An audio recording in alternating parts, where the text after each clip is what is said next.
Hi everyone and welcome, this is the Apostate Prophet. I talked a lot about how Islam is morally unacceptable because it reduces human dignity to very low levels and is completely contrary and incompatible with the rights and freedoms of humans. But that's not the only thing that makes Islam a bad idea. There are major logical and scientific issues in the Quran that claims to be the unquestionable, unchangeable, perfect word of an almighty God, Allah.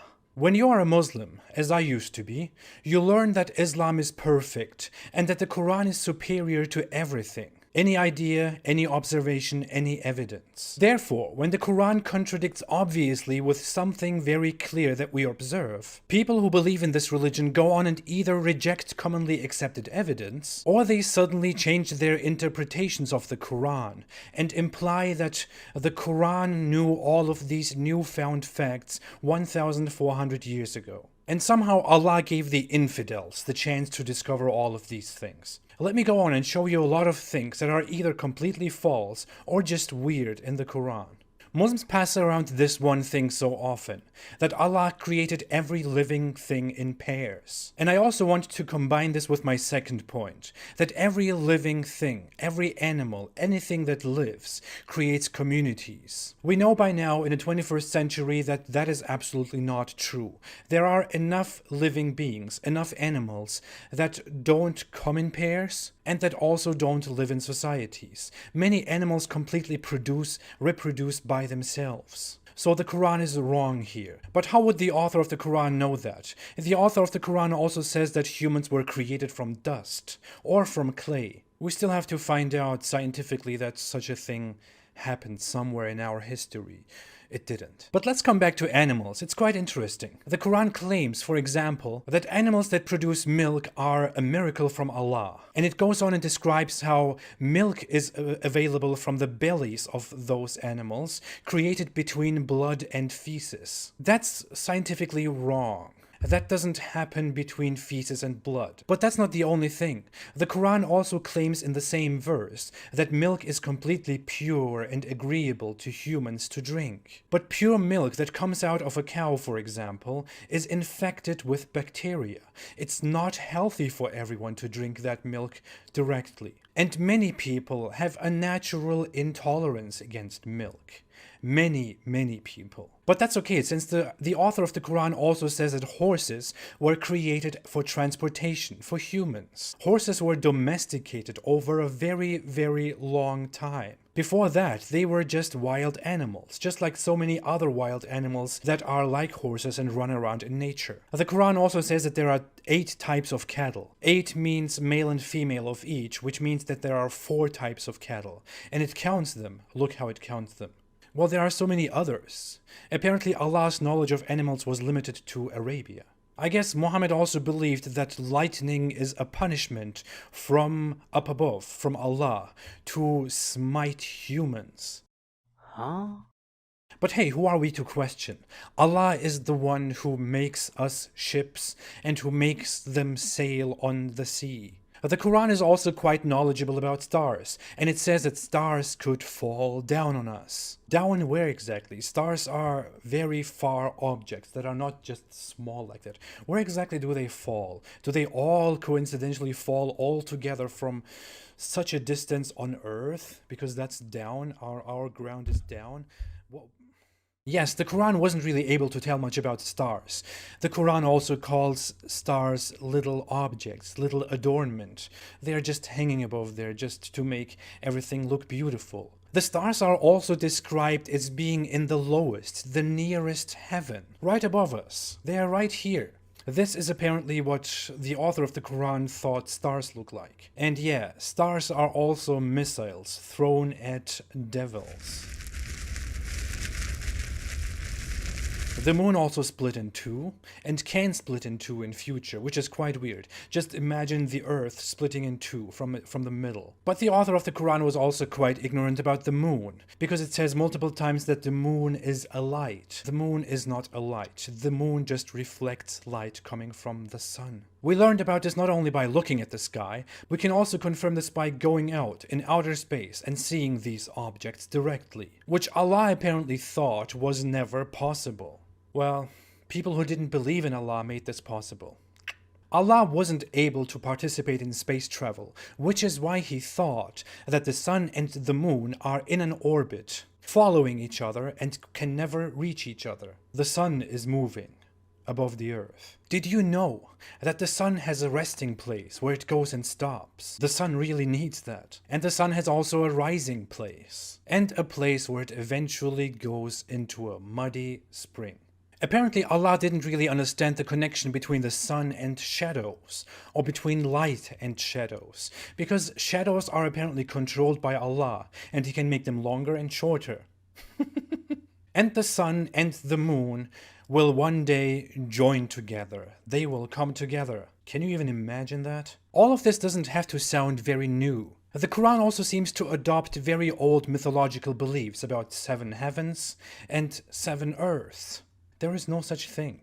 But maybe we will find this out in future. Maybe we will dig so far in future that we will land in the next earth. And then we will say 1,800 years ago the Quran predicted this. By the way, did you know that the sky is actually a ceiling above us, like a dome? It's quite a miracle, it has no cracks at all. And Allah even points out that it's a miracle that the sky is held up by Him without any pillars. Newsflash, Allah, the sky is not an object, it's just what we see from here. But according to the Quran, the sky could also fall down on us. It can fall down. What exactly is falling down? And that sky or heaven can also be rolled up one day, like a scroll. And did you know, before it was created, it used to be smoke. The sky wasn't there, nothing was there, it was all smoke. And what's more interesting is that Allah created all of that after He created Earth. So our planet was here, but everything around it, which the Earth depends on, was not here. Not even stars were here. Imagine, stars. The sun is also a star, it wasn't there. But that's okay. Allah also sends rain down from the sky, and He also sends hail down from the sky. He sends all of that down. It doesn't just happen in a natural process that we can all clearly observe. No, it's all sent down by Allah. As you can see, Allah is very merciful. He's so merciful that He also put mountains on our planet. He placed them on our planet. Like this. And they prevent earthquakes. They prevent the shaking of the earth. We still experience earthquakes, but those are also a punishment from Allah for the evildoers. Mountains are a result of the ground that we stand on. They weren't placed here. But Allah didn't know that. Just the way He also didn't know that there are indeed places in this world where the sun doesn't set or doesn't rise for a very long time. So it's quite harsh for a fasting person or a praying person to stick by the time instructions of the Quran. Imagine you're waiting somewhere, the sun hasn't set in the last 4 months, and you are waiting for the sun to set so you can start eating again because you have been fasting since it appeared. You are dead by now. It doesn't work that way. By the way, did you know that ants speak to each other in full sentences? That's a miracle. You know what's also a miracle? The fact that we know where semen comes from in a human body, but the Quran, the Almighty Allah's word, says something completely different about it. The Quran says it comes from between the backbones and ribs. Whom should we trust? Science that we can observe and confirm, or Allah? Yes, Allah. That sperm, by the way, also turns into a clot of blood. That's part of the process when we are in our mothers, when we are coming into existence. Don't tell this to anyone, but we never become a clot of blood. That doesn't happen. I can't blame Allah because He wasn't really that much of a genius about embryology. That's why He also tells us in His perfect book that bones are formed before flesh, which is not true. Well, Allah thought about humans the way someone would think 1,400 years ago in the deserts of Arabia. He also thought that hearts have some special functions that people back then thought hearts have, like hiding their thoughts and secrets. When people say that about the heart, they don't actually mean that. Allah somehow uses that language as if it was true. Allah also said that there are barriers between waters, where salt water and sweet water don't mix. You must have all seen pictures of this miracle. A miracle that doesn't exist because such a thing does not exist. That's okay, we all have flaws. Muhammad probably had flaws too, but he shouldn't pretend that he got his word from an almighty, all-knowing Allah, from an almighty, all-knowing God who knows everything, because he created everything. He created everything perfectly. That's what he says in the Quran. All the imperfections in this world, imperfections in our nature, everything around us, in human nature, birth defects, and people born imperfectly. And you know, the next time someone gets cancer because a natural process went totally wrong that you probably didn't have any influence on, don't blame it on Allah. Just blame it on something else, because Allah made everything perfect. Maybe all of this is just figurative speech. Quite a nice excuse for such a major failure. When I was a Muslim, I couldn't really question these things because I believed in the Quran that I grew up with, and the Quran says very early that whatever it says is true.